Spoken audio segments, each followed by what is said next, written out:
to my channel. My name is Sofia and we do budgeting and financial literacy videos here. If you guys are new, welcome. And if you guys are returning, hi guys. So nice to see everyone. And if you guys are passing by or just stumbled across this video, don't forget to like and subscribe. Just an FYI. So today it's going to be an important video.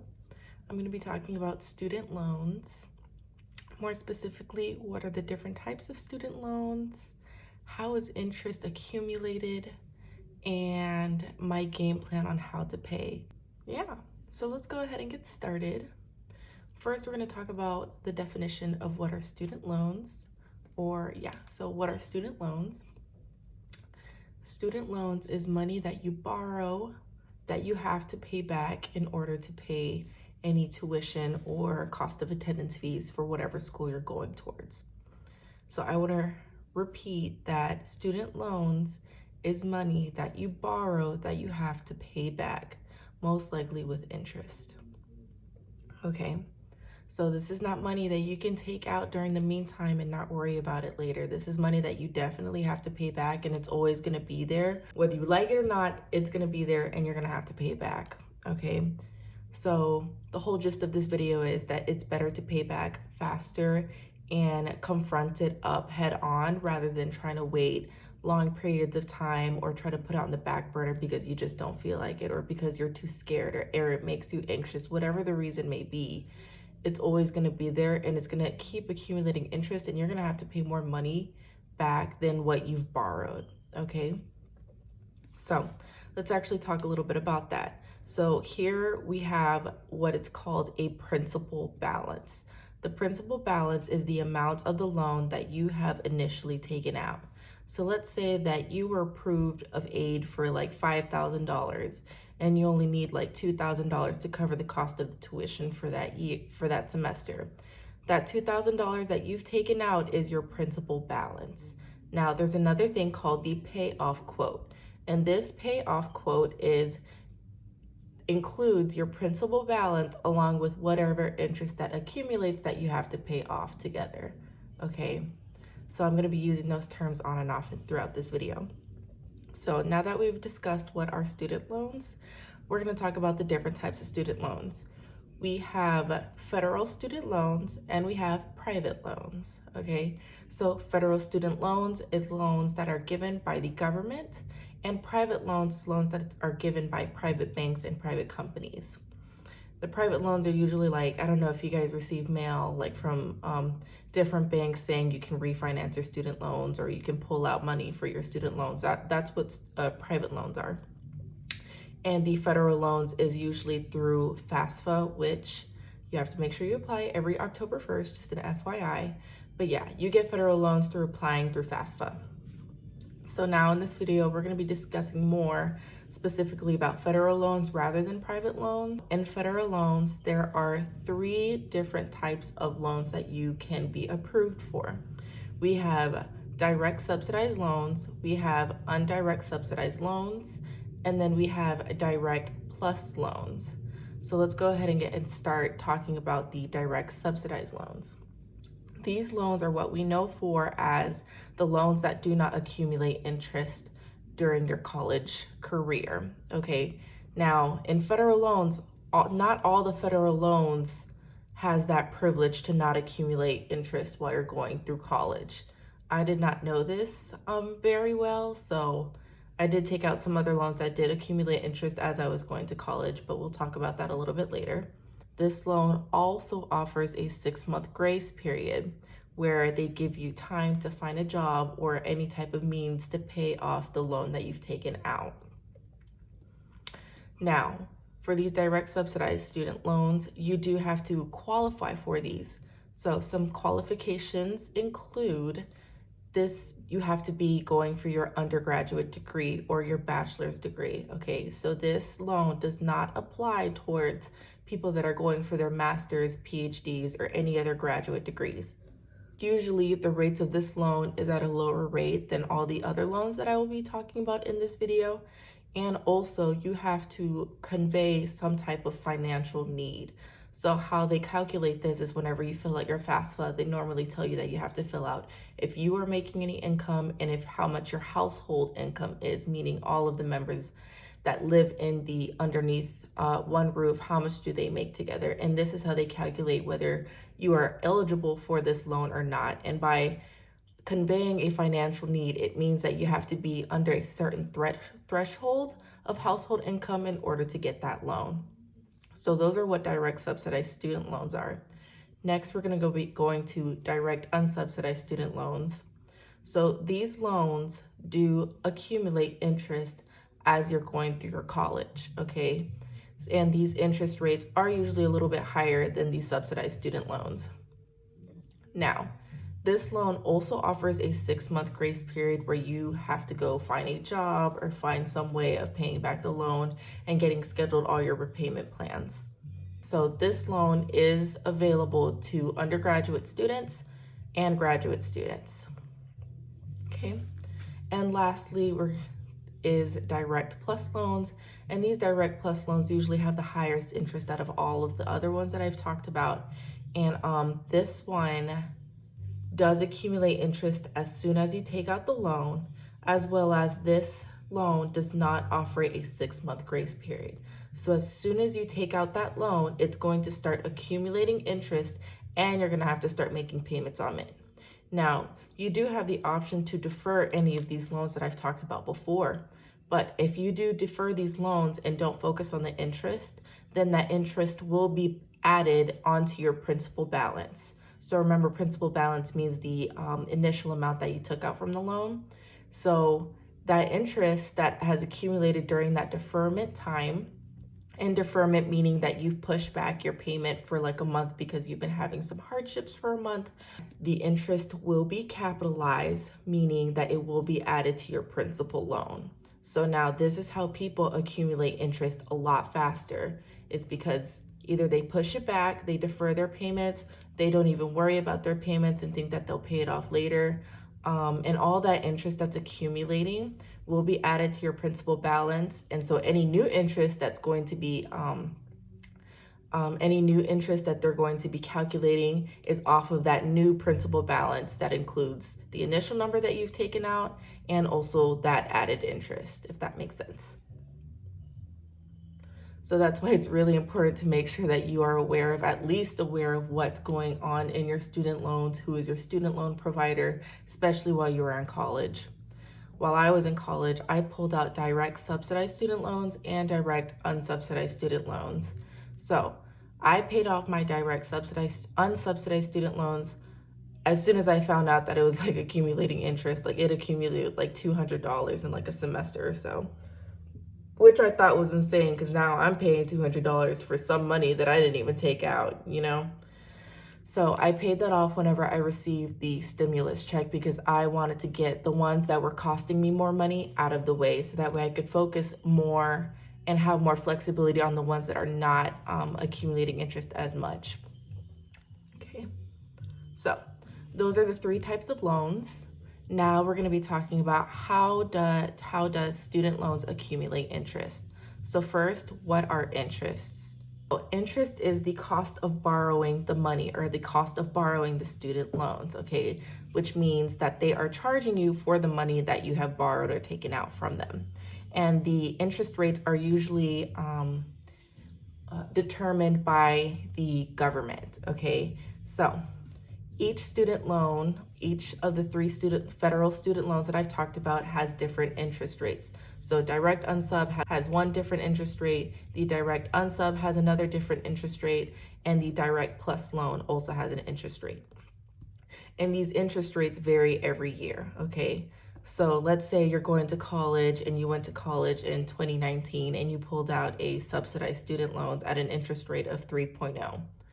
And let's say you need another loan the next year for 2020, you pull out that same direct subsidized student loan, but the interest rate has possibly changed to a 4.0%. So as soon as you sign for your interest rate, let's say the last one, the 4.0% for 2020, the year of 2020, that interest rate is fixed and will be there throughout your entire payment plan. So it will not fluctuate as the years go by as soon as you sign or accept whatever interest rate you are signing for.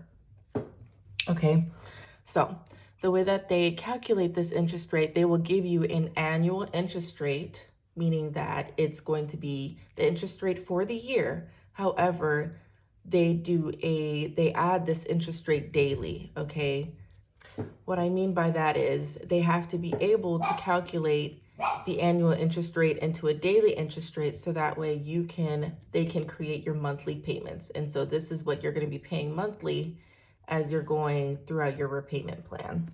Now, I'm going to show you guys how you can calculate your monthly interest rates or your daily interest rates really soon. However, I do want to talk about whenever you make your payments towards your student loans, where do they go or how are they dispersed? So if you have a student loan of, let's say, $5,000 and your monthly interest rate was like $10, okay? When you make that payment towards your loan, you're not automatically making the payment towards your principal balance. First, that payment that you make is going to be deducting any outstanding interest that you have currently. So like I said, you have a 10-month, if you have $10 in that month of interest, so they're gonna take out that payment. Let's say you paid $50 towards your loan. Obviously, it's not realistic, but this is just examples. Let's say you paid $50 towards your loan, okay? So first they're gonna take out $10 for the interest rate because that's your outstanding interest rate balance. Now you have $40 left over, and that $40 is going to be going towards your principal balance. So that is how that works whenever you are making payments towards your student loans. Now we're gonna go ahead and talk about how are these interest rates calculated, and I'm gonna show you how to do that really quickly. All right, you guys, so here is my tablet, and now I'm going to be showing you how you can calculate your monthly interest. So we are going to be using my loans, for example. So I now have only 2 loans left to pay, okay? So I'm gonna be writing down those 2 loans. First, I'm gonna write down the entire total. I have $7,500 in student loans, okay? So now I'm going to be dividing that into the 2 different types of loans that I've taken out. I have a subsidized student loan of $3,500. $3,500, okay? And I have another subsidized student loan of $4,000. So again, subsidized student loans does not accumulate interest during during your college career or during whatever college path that you're doing, your undergraduate or your graduate degree. Does not accumulate interest, and also it does not accumulate interest during that 6-month period. And also, when I say that it doesn't accumulate interest, it actually is accumulating interest. However, those costs are covered by the Department of Education, so you don't have to worry about paying that back.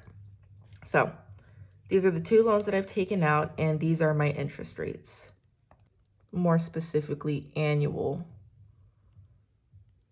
interest rates. Okay, so my first one is an interest rate of 4.45%, and my other one is 5.0%.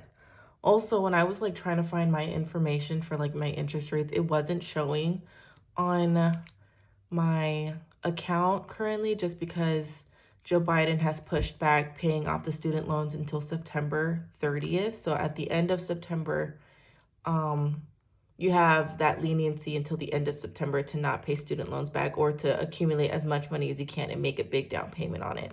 On October 1st is when they start accumulating interest again, just an FYI memo. So these are the annual rates that I have. Okay, now the first thing that we're gonna do is we're going to be dividing this into the amount of days that there are in a year, because this is our annual interest rate. So let's go ahead and do that. We're gonna do this one first. This is the one that we're gonna focus on first. So we have we have to change these into decimals. Got some basic math going on. 1, 2, okay. 4 and 4 and 5. Okay, and we're going to divide this by the amount of days there are in a year. Okay, that's 365. Let me label this.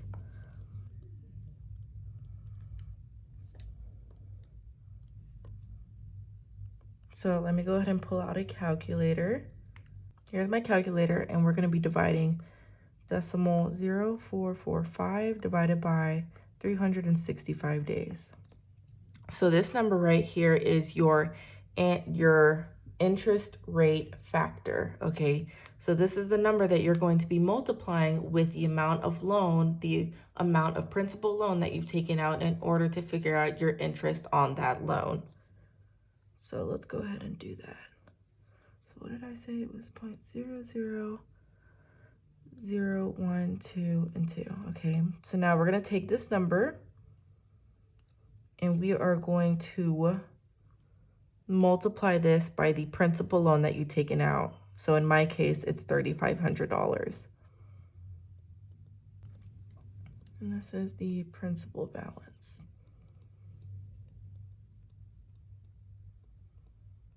Okay. So let's see how much that equaled.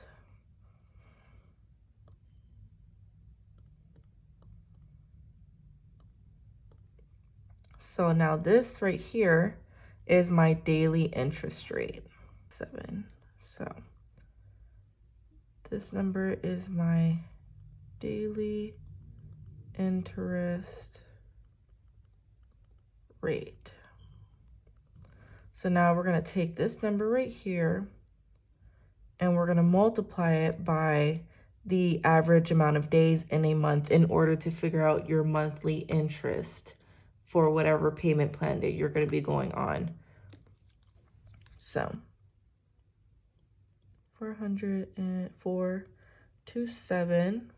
So this is daily. So I have a $3,500 loan. And so on the first day, let's say October 1st, is whenever it starts accumulating interest, 2nd, 3rd, 4th, 5th, and I have a $3,500 loan.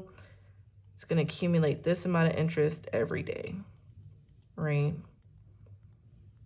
Okay. So by the end of the month, let's see how much that is. There is an average of 30 days in a month. So we're going to multiply this by 30 days.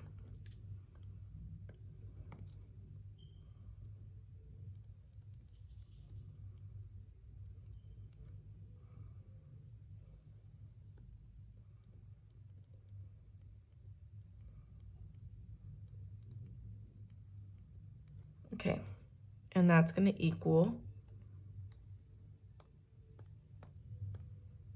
$12.08. So every month of how long I want to pay this off, it's going to accumulate $12.08, right? 80 cents, sorry. $12.80 every month, or monthly interest.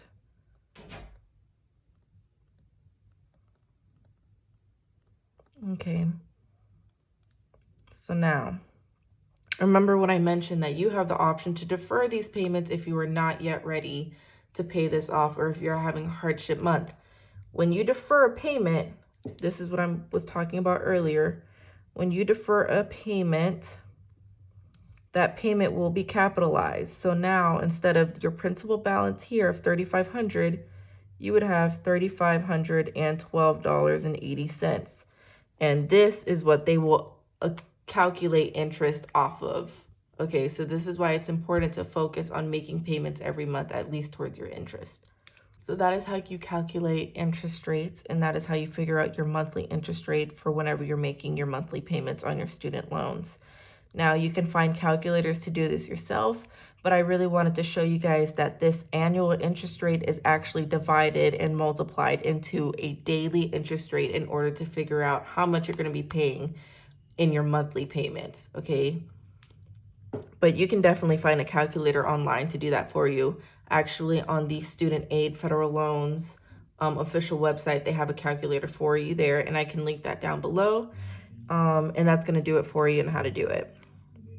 So next, we're going to be going on to my game plan of how I'm going to be paying off my student loans. My game plan, at first, I want to say, has been inspired by a YouTuber here. I came across her channel. She had like $200,000 in debt, and she had became a lawyer, so she has obviously a higher income than I do, but she was able to pay off her $200,000 debt in 2 years, okay? And so I'm also going to link that video down below because I found it very helpful. She gave a couple tips on how she was able to do that. So the first tip that she mentioned was to face your student loans head on, which is what I've been mentioning before, and not letting them accumulate later. Because the more, as you've seen before, as I've showed you, the more that you let it go or the more that it's accumulating, the more that it's going to cost you later on. So make sure to face your student loans head on. Okay. And the other thing is to maximize your payments. So if you guys are planning to make on those minimum payments on your student loans, you are going to be paying that forever. Okay, you're probably going to be paying that for like 15 years plus. Okay, and you're going to be paying thousands of dollars more than what you originally taken out, and more than you really need to, you know. So if student loans is a priority for you, then I definitely recommend maximizing your payments. And what I mean by that is not making a minimum payment, doubling your minimum payment, okay? If possible, tripling your minimum payment. However much more you can give is definitely better than just making a minimum payment, okay? So the next thing that she talked about was setting your goals. So as I'm going to be showing you guys what my goals are, it's important to have a goal so that way you have a structure to follow, okay? If you don't have a goal or a structure to follow, you're just going to be making payments, not knowing what to do, not knowing where it's going. It could possibly be going just straight to your interest if you're not calling and asking them what's going on. You could be paying this student loan off for a longer period of time than what you really felt like you needed to, just because you didn't set up a goal and have that mindset to get this stuff done. And lastly, another thing that I found very important is she mentioned lifestyle inflation, okay? So lifestyle inflation, meaning now that I'm earning, let's use myself for example, now that I'm earning a full-time job income rather than a part-time job income, I obviously have more money going into my account. That does not mean that I can now splurge and buy anything that I want, or want to splurge on myself, buy things that I want, go live in a fancy apartment, go do XYZ all the time. Like, no, because obviously I'm still in debt. So like, even though I'm making money, I'm not really making money until I am financially free from my debt, if that makes sense. So you have to make sure that you still limit your lifestyle and still act broke, because we still broke here because we're still in debt. Remember, debt meaning you got to pay back some money that you borrowed, which means you're broke. You're broke until that is done. So that's the number one reason I'm currently living with my family now, so that way I don't have to make rent payments, okay? That rent payment money can go towards my student loan. And I'm not buying like I used to love buying like jewelry and clothes and purses and shoes while I was in college, and I don't even use those things anymore, outwardly anymore. Number one, because of the pandemic, but number two, it's just there, like they're so nice, you kind of don't want to use them, but then you do use, it's unnecessary is what I'm trying to say. This stuff is unnecessary and not relevant right now because you have another big priority that could cost you a lot more than some jewelry later on, okay? So do not feel that you can splurge in everything that you want and go live out all these experiences. I mean, of course, it's okay to care for yourself every now and then. Like for me, I'm saving up to go travel with a friend for next year, but I'm also making sure that I'm putting priority into my student loan first, because that's something that I want to get rid of to live financially free in my life. So it's still okay to like care for yourself, get you some nice things every now and then when you feel like it, but make sure you budget your money where you put your top priority student loan and then everything else can follow through, okay? That's what I really want to iterate here. Because it's okay to take care of yourself. It's okay to go get you some nice things, to go take yourself out on a date, XYZ, you know, whatever you want to do. But don't forget that you have a responsibility here in order to not live the consequences later in life. So now let's go ahead straight into my game plan. So as I mentioned before, I have a student debt of $7,500. Okay, this is how I'm looking at my loans right now, and I can write this down. Let me write down the specific ones. And so I have a subsidized student loan of $3,500 with an interest rate of 4.4%, 45%, and then I have another subsidized loan of $4,000 of 5.05%. Okay, now I'm not really worrying about the percents. Like, yes, focus on it, but like that's not how I calculated my game plan. The way that I did it was I want to get $5,000 by December. I want to get through $5,000 by December. Okay, and that's 6 months. So this $5,000 will count towards whatever interest that is accumulating and towards my principal balance, because I am maximizing my payments and paying a lot more than what my minimum payment would be. And I'm going to be making these payments monthly, so that way it does not accumulate more interest, or like I'm not going to be waiting till December to make a big payment, because obviously the interest that I have not been focusing on is going to accumulate, and it's actually going to raise my principal balance higher, as we've discussed before.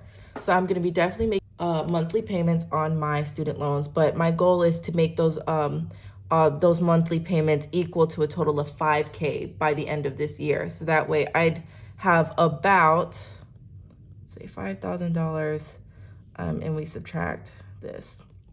I would have about $2,500 left over to pay. And this obviously is tentative just because of my interest, etc. So this is how I determined that goal. So I went ahead and divided how much money I need to be budgeting every month to make this $5,000 goal in 6 months. So I divided this by 6 months. Okay, and that is going to equal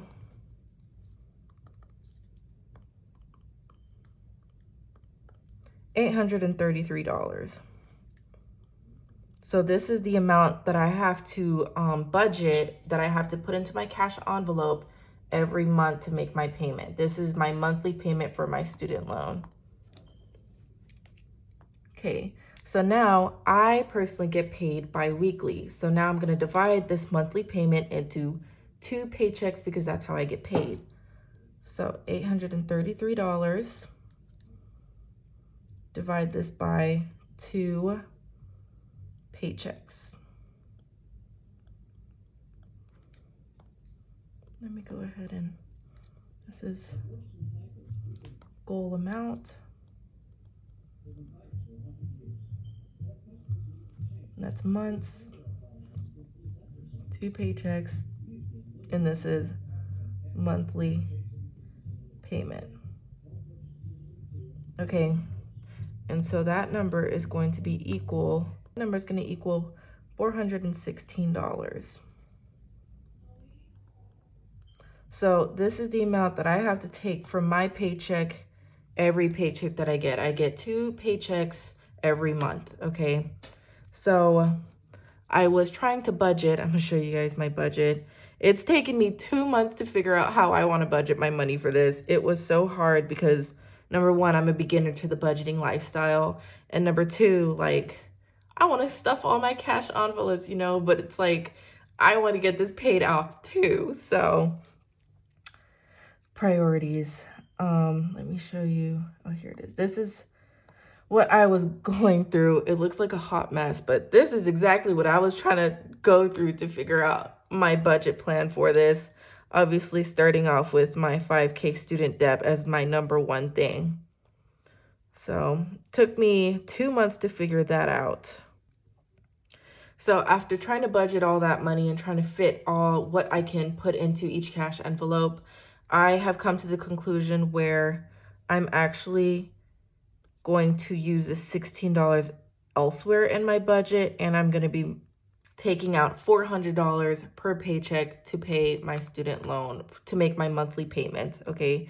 So instead of $416, I'm going to be making $400. So now let me write this out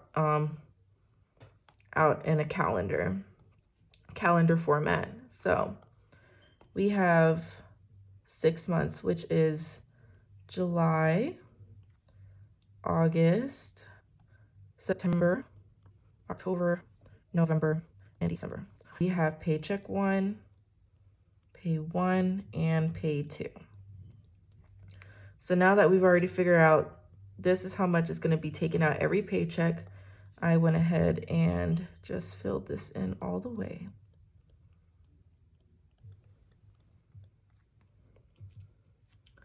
So now, if we were to calculate this, we have 6 months and we're making $800 payments every month. Let's do 6 times $800 every payment, 6 months. And then payment. That would equal to a total of $4,800. Now that's $200 off of our $5,000 goal, right? So I went ahead and I actually have an extra paycheck in the month of July and the month of December. So instead of getting 2 paychecks, I actually get 3 paychecks those months. So you have 3 options that you can do, or that I can do, right? That we can do since you're coming on this journey with me. Yay!